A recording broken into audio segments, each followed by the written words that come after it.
Hello everyone and welcome back to the channel. Happy October, happy Libra season. So I just wanted to pop on here very quickly and let you know I'm going to be discontinuing my private reading services as of the middle of October, just simply because of some changes and things that I have going on my end of things. So if you wanted to get a session, and I'm only going to be offering Zoom 60-minute Zoom sessions. I know in the past I had pre-recorded sessions, but I won't be doing that now. We'll only do Zoom sessions. So if you want to book something, now is the time to do it. It's a perfect time anyway, because we're coming up on the new year. Believe it or not, we're finishing up 2025 and we're going to be focusing on the upcoming year. So if you want a year ahead overview for 2026, we can certainly do that. Or we can use the time however you want with any topic that's on your mind. So now would be the time to get that on the books. I won't have it open past October 15th. So that will be the cutoff date. And that will be it. So if you get it on the books now, you'll be in. If not, I won't be opening it up for anyone else after that point. Okay? All right, so let's go ahead and get into your monthly reading for October.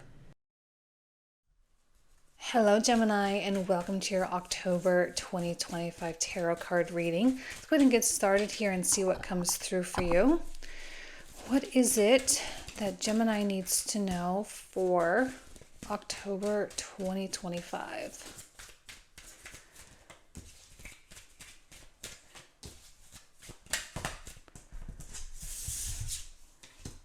Oh, there's the Gemini card, the Lovers.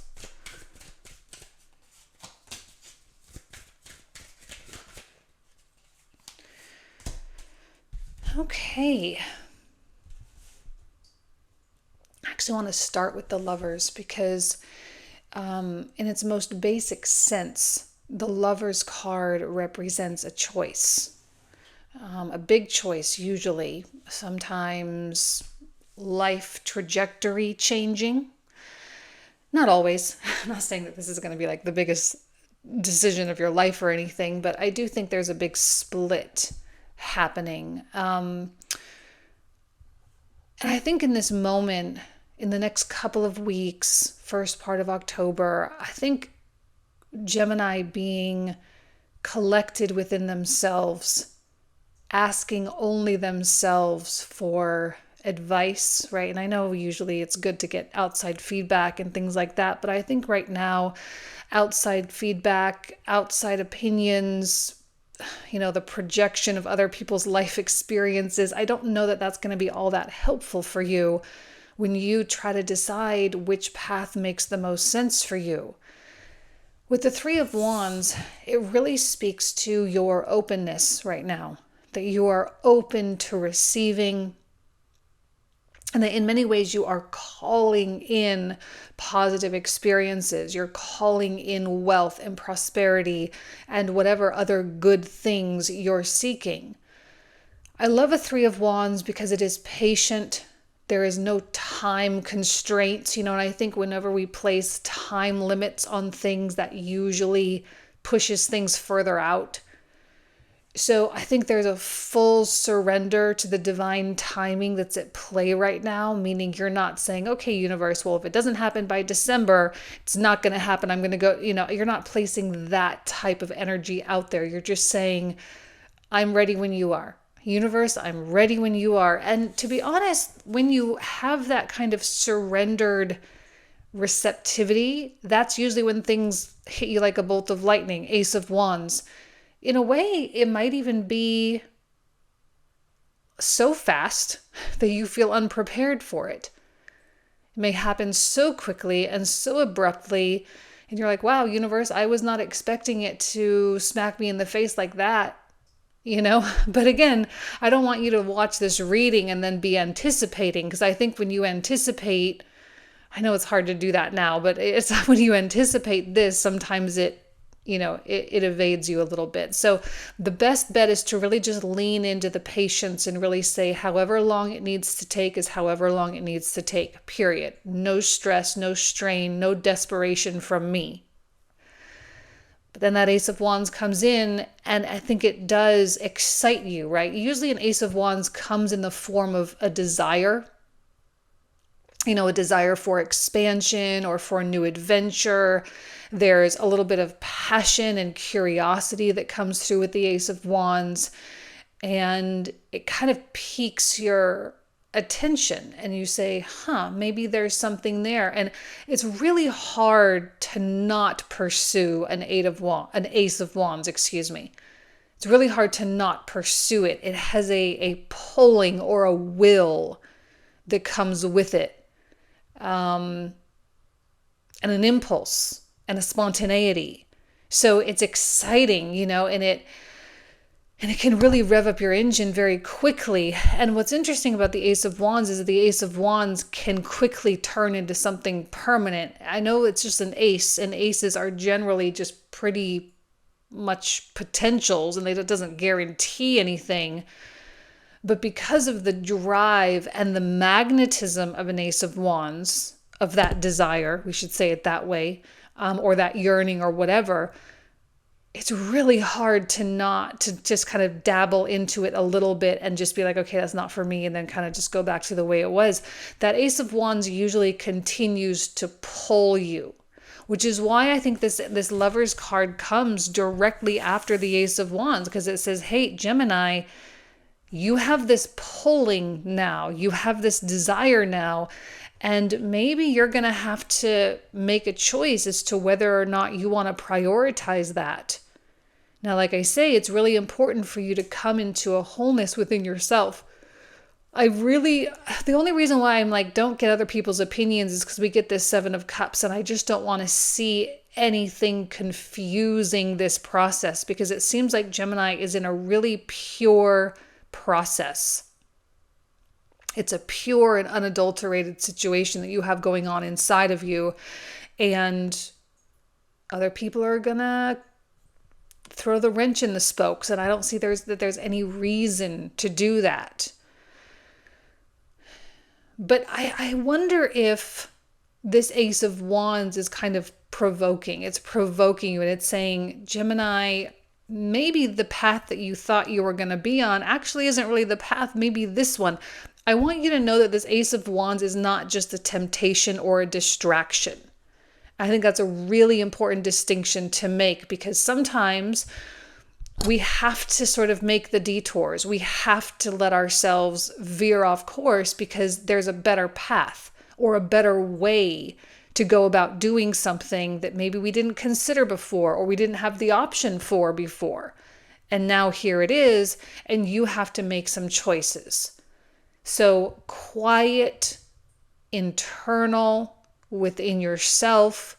I would recommend, if you're struggling in any way, to journal for a minute, sit and journal, to sit and do voice recording manifestation kind of techniques are always really fantastic tools to use, and kind of help yourself work yourself through it until you come to a final conclusion.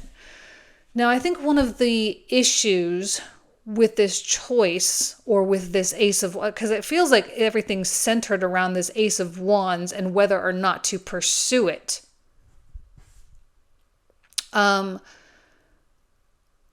I feel like this choice comes with, it's like now all of a sudden you're prioritizing this Ace of Wands, which is brand new, but you have other things going on, and now you're like, well, now I don't know what to do about those other things.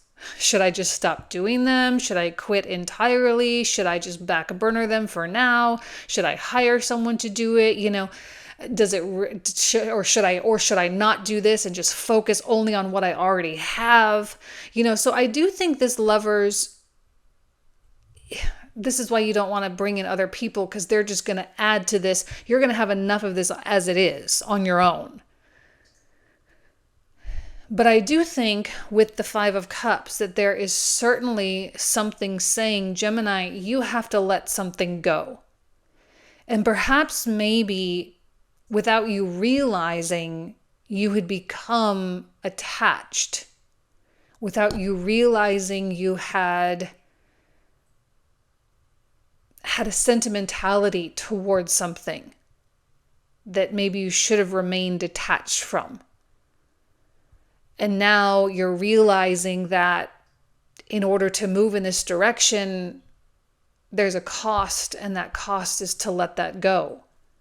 There's a cost, and it is to accept defeat, perhaps, or accept that it's not going to happen, or accept that this is not the one.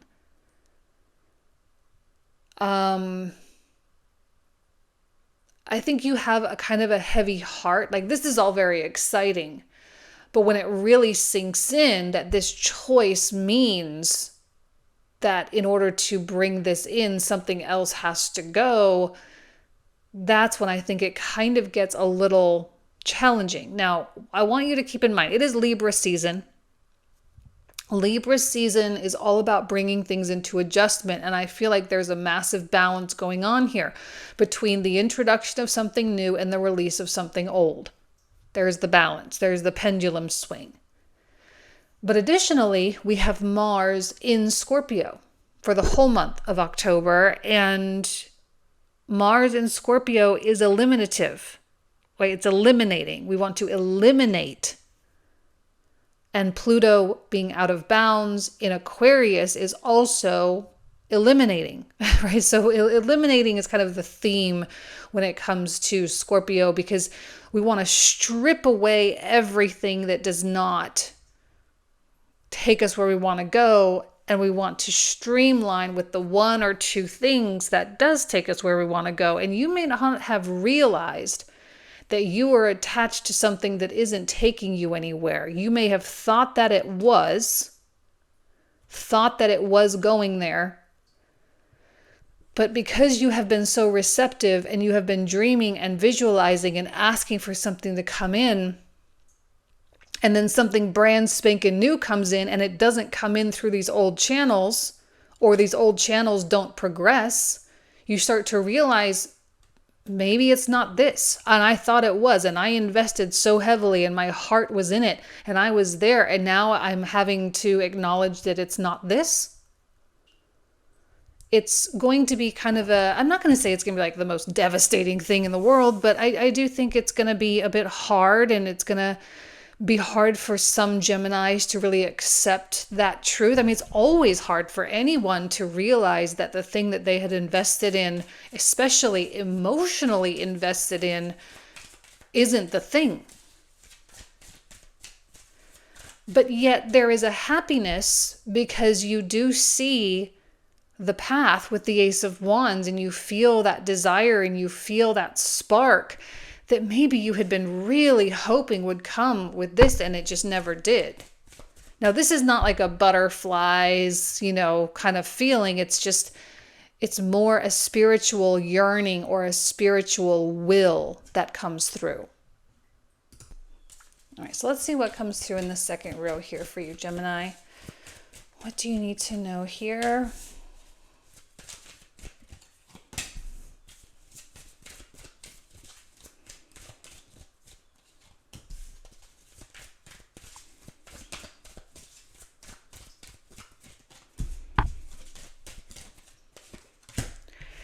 All right. So the Three of Swords, interesting that it's directly underneath the Lovers, and the Lovers is where I started. Because that's the choice. That's the if this or this. Do I do this? Do I do that?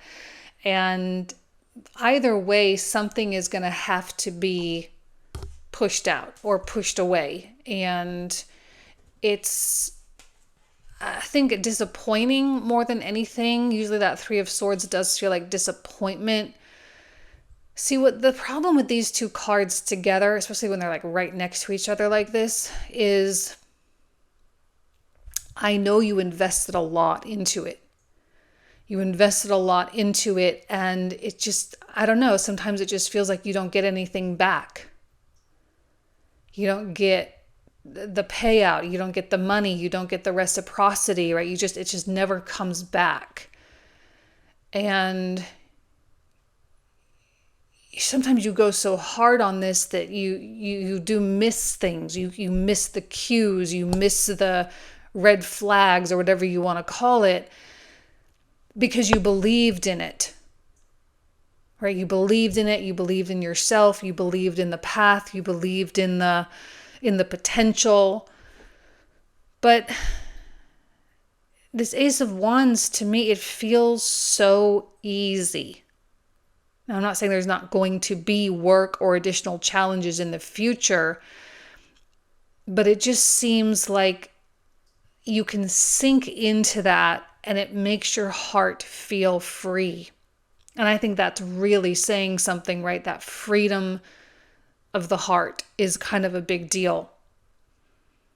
But I do think there will be a sadness. There will be a heaviness around the things that you invested in that you didn't get anything out of.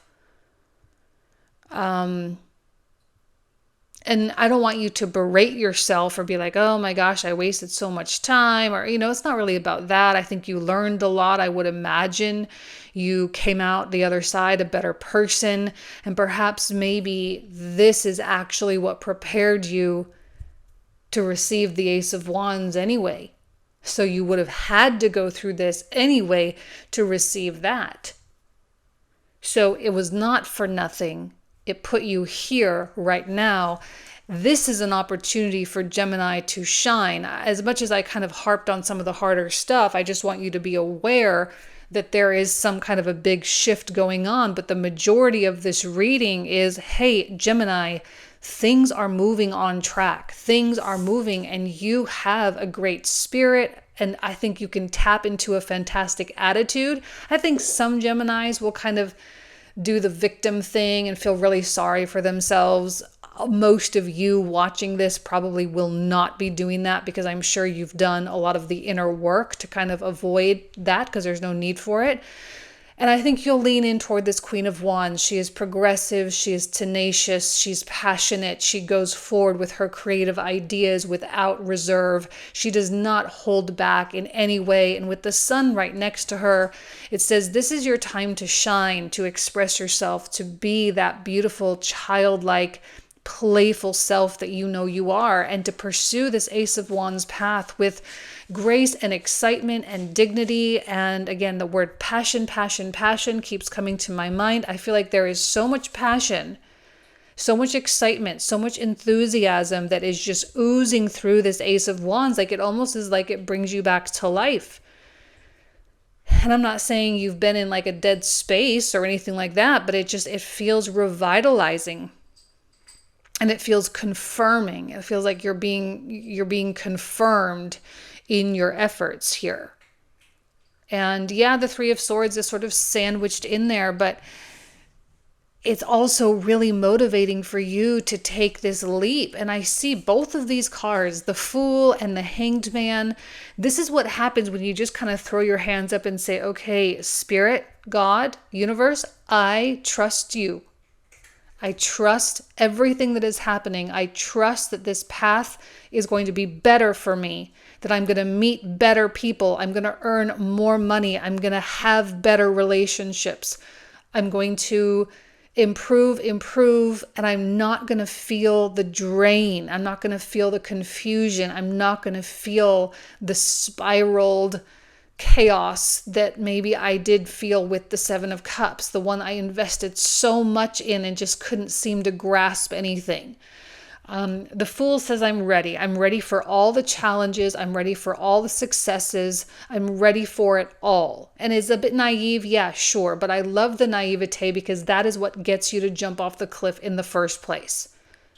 And then the Hanged Man, again, deeply surrendered, not a lot of expectation, which I don't really see a lot of expectation with this Ace of Wands at all. And maybe that's one of the beautiful things about this moment is that it's just an adventure. That's all it is. It's just a journey. And you're not judging the destination of that journey or the attainment of any goal. I don't know that it's about the attainment of a goal right now for you, Gemini. It will be eventually. Maybe in the next couple months, you'll have that goal in mind and whatever. But I think right now, you just don't want to be exhausted. Right now, you don't want to feel like the life force energy is being sucked out of you and there's nothing to show for it at all. So you are taking the leap. And it is a leap of faith, wholeheartedly a leap of faith. And what happens when the Hanged Man comes out too is that we may not perceive this at all. Like it's totally imperceivable. But you are coming into a higher degree of wisdom through all of this. And the leap with the Fool is one of the very things to initiate you into that process. This does feel like an initiation here at the end of the month, which is Scorpio season, right? We'll have Mars still in Scorpio. The Sun will be in Scorpio. Venus will be in Libra. She'll be very strong in Libra. And she is going to really kind of force closure on a lot of things. But this is your chance to really change the game in your life and to put yourself in a better situation. So again, the passion is palpable. And I think the readiness is also quite obvious. So let's pull out some oracle cards for you, Gemini. What do you need to know with the Moonology deck? Let's see. A new romantic cycle begins. Now, it might be romance for some of you. There is no doubt. But it might not be. It might be some other kind of partnership or unification or some type of soul-driven goal, like a soul contract type of thing. To me, the word dancing is coming to my mind. It's like a new opportunity for a new type of dance. I don't know why that's coming to my mind, like a metaphorical dance, obviously, where you get to dance with the energies around you. And it does feel kind of like a tango, right? It's romantic. It is intense. It's powerful. It is meaningful, full of intention and purpose, right? And, but it's a change. It's definitely a new cycle. There's no doubt about that. It's definitely a new cycle.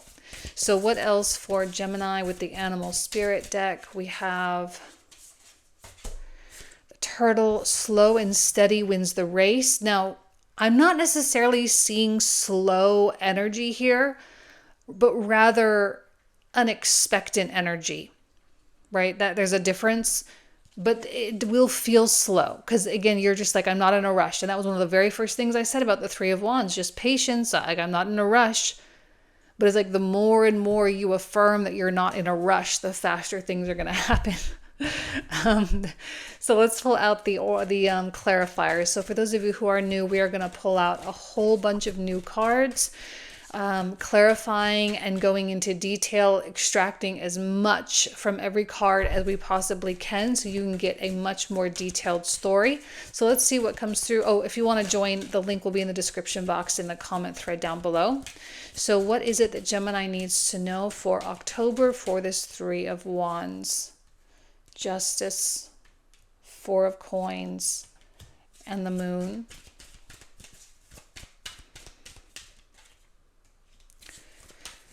Three of Coins, love that. Beautiful. Judgment, also love that. That's been coming out quite a bit this month. And Nine of Wands. Another Sun, love that. Another Queen and a Death card. Yeah. Death is not surprising. Not surprising in the slightest. Three of Cups, Ten of Coins, and Two of Wands. Six of Cups, Hermit, and the Four of Cups. For the Queen of Wands, we have the Emperor. Actually, those are both Aries energies. Queen of Wands and Emperor, both very Aryan. Two of Swords and Seven of Wands. There's the tenacity. High Priestess, Eight of Wands, and King of Coins.